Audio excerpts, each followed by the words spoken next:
Another game that's like not really a game, quote unquote. But one that I think all three of us were really positive on, as well as Pete and Mary, pretty much took the GameSpot office like by a stealthy storm. We're talking about Abzu. Yeah. So this is under a lot of people's radar. So before we get into your opinion about it in your review, which or their sonar.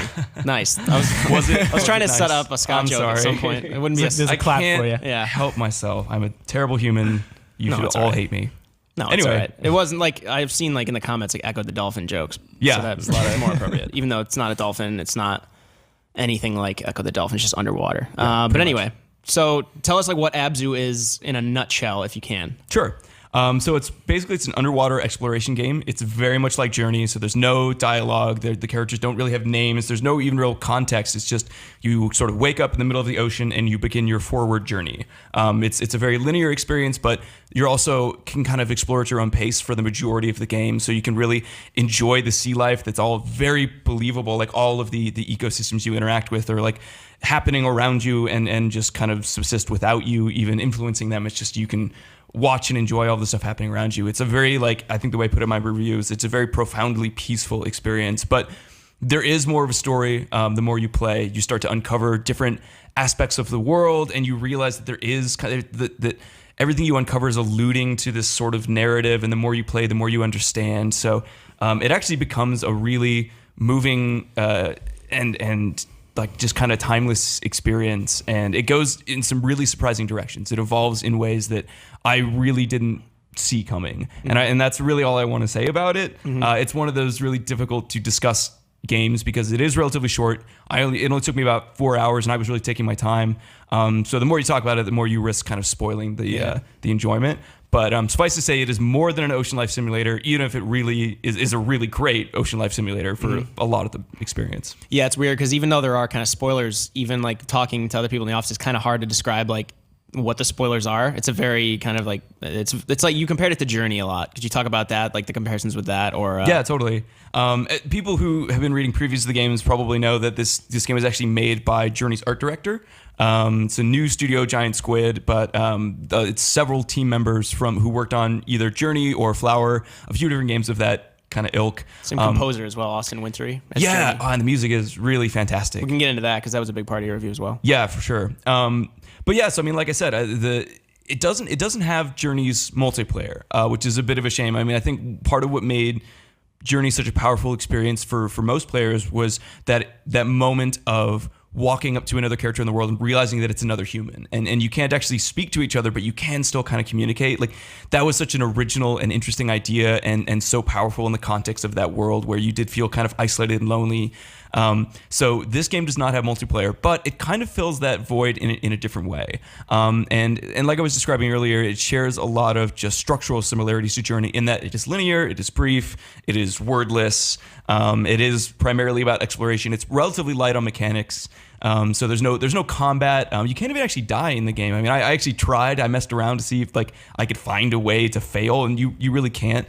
But that I think just speaks to the type of experience it is. It's kind of like a beautiful and meditative experience, more so than like a traditional, video game in like the Mario or shooter sense or anything like that. Yeah, you kind of touched on it, but there are a couple times throughout it when I thought I was like, it's lurking into the territory where I feel like it's just trying to gamify things, whether it's through like puzzles or like collectibles, but it never was too difficult or too kind of cloying that it got in the way of the experience it was trying to be. I liked it just for like how peaceful and like zen it is, and totally. Like initially when they first announced it, I thought it was just like a scuba diving simulator before I really looked into who it was and whatnot. Not like a hardcore simulator, but like I have a lot of background in scuba diving, oddly enough, and so I just like the setting. Like the setting and like itself was initially appealing, but you start getting into you start discovering new creatures like like these different barracuda, or I don't know if these are actual like real. I don't think these are scientifically. I think they are to a degree. I mean, like, so one of the mechanics in the game is you can sort of cling to larger animals and just ride around on them.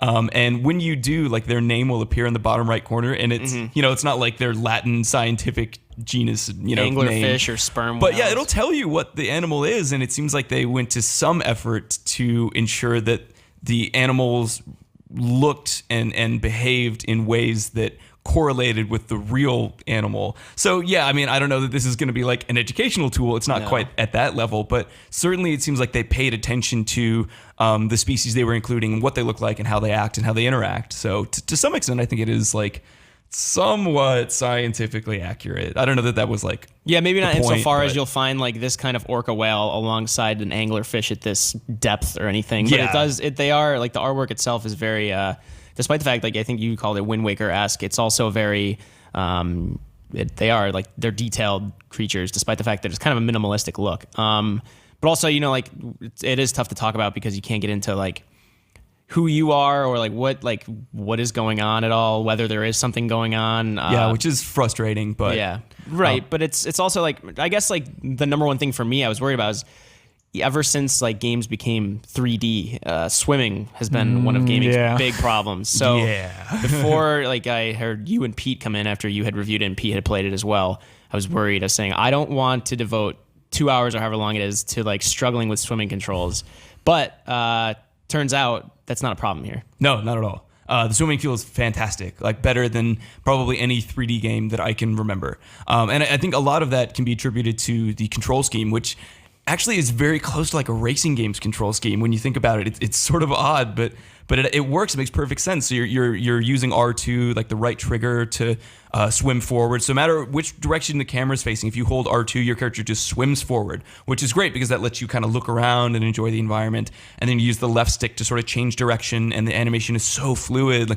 Like you will just kind of flip or twist in whatever way, and it looks really graceful, and it always is very responsive to your input. So the swimming ends up feeling really fantastic. Again, probably better than any game that I can remember. Mm-hmm. And then you throw in like the boost mechanic where you have to kind of like rhythmically tap the X button to build up boost.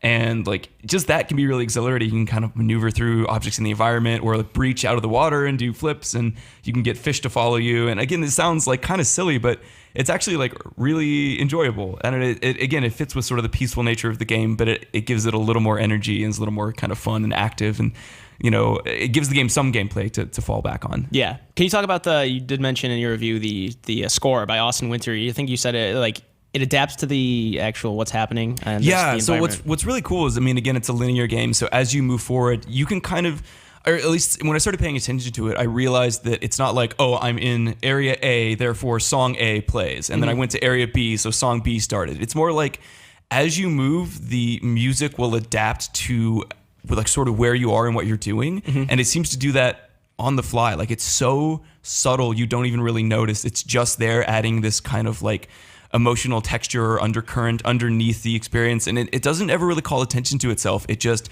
dynamically shifts and adjusts and stitches itself together in these different ways to provide that texture, to like propel you through the experience and keep you in a particular mood that matches whatever's happening around you. It's like so elegantly done. It's you don't even really notice it unless you're really paying attention. Yeah, the momentum at specific parts, you get into these faster paced parts, the momentum of the score parallels that of the gameplay and whatnot, which is a really nice feeling because then after a while you have like these schools of fish swimming along with you. You have these like big clouds of fish that you go through. There's one part. Yeah, I don't want to spoil it. There are specific moments that like I was talking to Pete Brown about, and I was saying, dude, this part was great, and like I told Mary the same thing about certain parts. So there are memorable moments in this game, But it strikes me as this singular experience. Something we were all curious about, and Dodsworth N7 in the Twitch chat had asked if there was multiplayer akin to Journeys, or is this just strictly single player experience? No. It's purely single player. Yeah, and in a way, when you play the game, you'll understand why.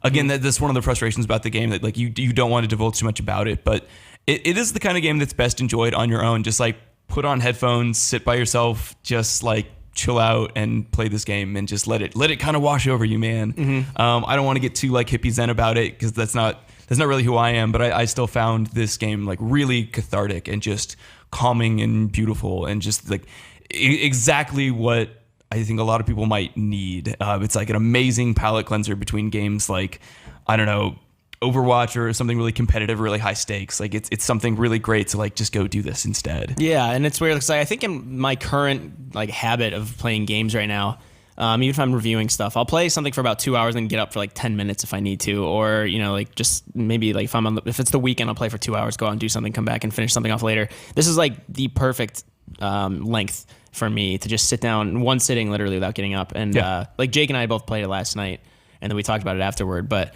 that was a thing. I didn't even want to stop playing because it wasn't like pulling me through at a breakneck pace, but it was at the same time just such a calming thing. And like you said, it's just what I needed. I just beat Doom the weekend before. I've been playing Overwatch, these fast-paced kind of just like hellish shooters. And then like that's why I was kind of excited about it, because I love Journey. I loved like Gone Home. I'm excited for Tacoma, Fulbright Company's other game coming out. I don't know, Jake, what did you think about like Abzu overall? Like, did it line up with your expectations of what it was going to be, or without spoiling anything, obviously, did it become something altogether new? I actually didn't really have expectations for it. I knew about this game, and I knew it had a lot to do with people who worked on Journey. But I mean, then I heard Pete talk about it, and then I heard you talk about it, and I was like, all right, I'm gonna play this game, and I did, and I thought it was phenomenal. I think what I have to say is that if you're deciding between Batman or Abzu, I'd get Abzu.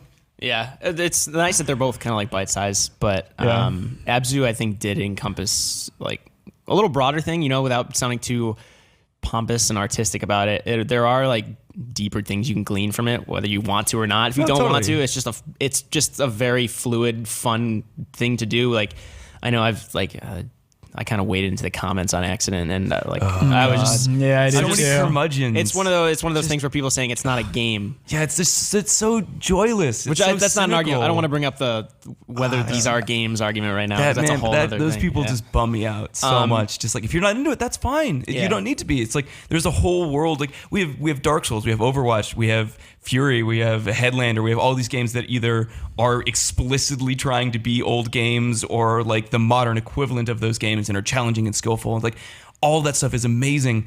Just let this exist as well. Like we have room for all this stuff. Like chill out, guys. It's a beautiful experience. If you don't want that, totally cool. Yeah. You don't need to be like a joyless jerk and try to ruin it for everybody else. That's all I'll say. I know you don't want to get into it. I'm sorry. I just had a whole morning of like people being angry in the comments and shaking my head and getting depressed. Yeah, I'm sorry to bring that up. It's inevitable with these types of games. Yeah. People will always want to have that conversation. This isn't a game, and it's just it's exhausting every time. It's just shirking those definitions can help us create more for the medium, I think. But again, that's a different argument, and kind of I don't want to get into it right now. I don't think anybody wants us to get into it. What were you gonna say though?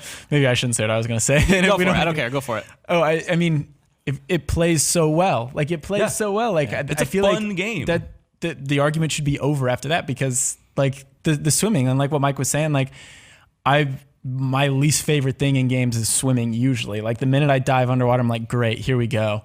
But this, like the entire experience, just like the swimming just feels so streamlined, so great, and like breaching up out of the water. Yeah, it's and fun. It's exhilarating. Yeah. Oh, actually, one small thing. Did you guys figure out the boost mechanic, like the triple boost? Yeah. Okay. Because like I wasn't paying attention when they told me, so I just kept like furiously tapping it. But if you do the tempo, the 1, 2, 3, he does the kick, and then the mermaid, and then the just full on boost, which is great. Yeah, like the golden flippers. Yeah. One thing I didn't figure out that Rob Handler found out was you can do cannonballs. Like if you breach out of the water and hit the circle button, your guy like tucks and does a cannonball. I didn't figure that out. Like I saw him doing it. I was like, how are you doing that? I didn't know that was really cool. Yeah. There's all kinds of like little just nuances and worked into the mechanics. They're really important, but like it's cool that they're there. Yeah. So. Do either of you feel the need to go back? Or Totally. like do you want to? God, yeah. Okay. I already did. I already went back and like played halfway through it again. Okay. Yeah, I'm gonna play it this weekend, I think, again. Yeah. For me, I fully expect this to be one of those games that I play like once a year. Like I just want to go back to that world and spend time there. Okay. Yeah, I think I'm kind of different from you guys, and it was a time and place thing for me. Like my lights were off last night. It was just a long day, and I just finished it, and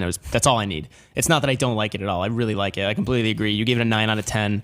Like we were talking, like what should the score be? But after a while, it's in one of those games. It's hard to assign a score, but I completely get it. It's going to be different for everybody. For me, it was just one thing I wanted to just get out. The music was great. The art was great. The actual like way you move through it and the way it kind of tells its weird like simplistic story. Again, without going into spoilers, but it does go into like territory you might not expect, or maybe you do. I don't know, depending on your kind of what you're expecting, I guess. Which that's always difficult to balance with what it really is. But yeah, it was a surprise for me. I probably won't go back to it, like I said, but I really enjoyed like that bite-sized experience. I think it was just what I needed. I think it's like you said, what a lot of people need right now. Yeah, I would hope that people just give it a chance. Like I think people will be very surprised at how it affects them. Like just it affects their mood, affects their emotions. It's just that kind of game that will get in your head in like the best way and just kind of wash over you, and like other things just stop mattering. It really is just like meditation in game form, and it's beautiful. I sincerely recommend everybody try it. Cool. Yeah, me too. I think Jake, you could probably support that, and Pete and Mary. I don't know if Rob liked it. I think he assuming did. He seemed to be enjoying it. I don't know that he beat it, but he seemed to be enjoying it when I walked over and he was playing. Cool. Well, that's Abzu. You can read Scott Butterworth's review. It's a 9 out of 10 on GameSpot. Go delve into the minutia on our website and let us know what you think in the comments below.